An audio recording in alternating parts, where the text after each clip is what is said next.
Uma pergunta que sempre me fazem é: que indicadores utilizar para avaliar a temperatura da atividade econômica, o ritmo da atividade econômica? E, curiosamente, bastam apenas 3 indicadores, que constituem o famoso tripé macroeconômico.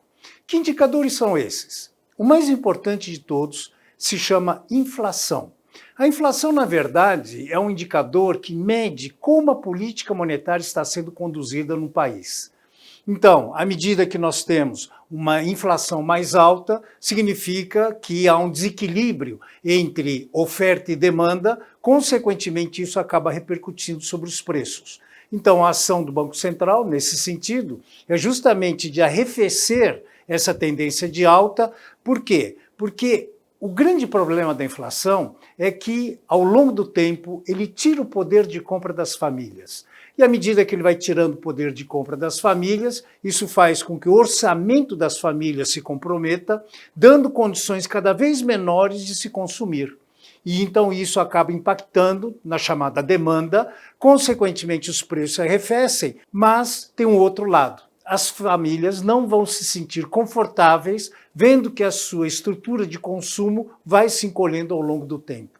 Então, justamente para manter esse bem-estar, principalmente a nível de consumo das famílias, é que surge essa preocupação de controlar preços na economia. Um segundo indicador importante diz respeito à dívida pública. E qual a razão dessa preocupação com relação ao endividamento do governo? Ora, a razão é muito simples.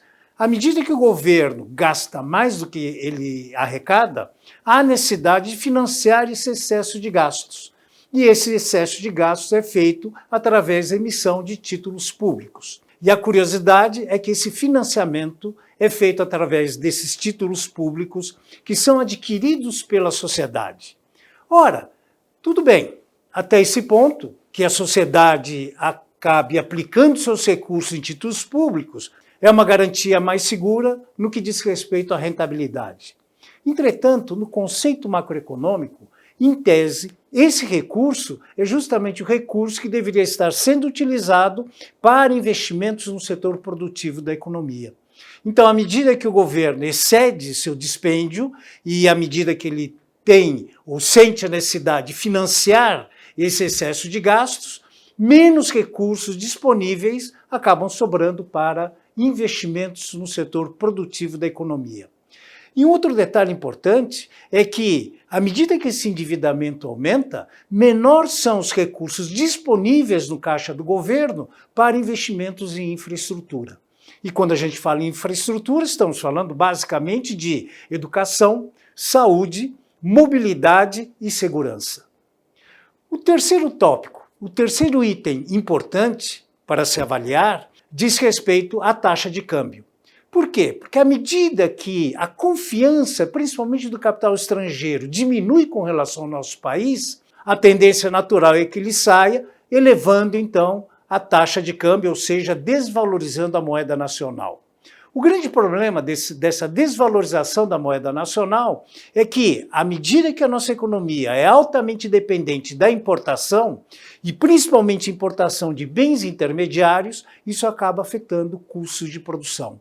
Custos de produção que necessariamente vão impactar no preço, no fim do processo de produção, consequentemente aumentando os preços na estrutura de consumo das famílias. Esses 3 indicadores, portanto, inflação, dívida pública e taxa de câmbio, são justamente as 3 variáveis que sustentam a atividade econômica. E à medida que há um desequilíbrio nessas relações, então esse impacto, ou essa resultante, acaba repercutindo sobre a taxa de juros e o próprio comportamento da economia, que é medido através do produto interno bruto.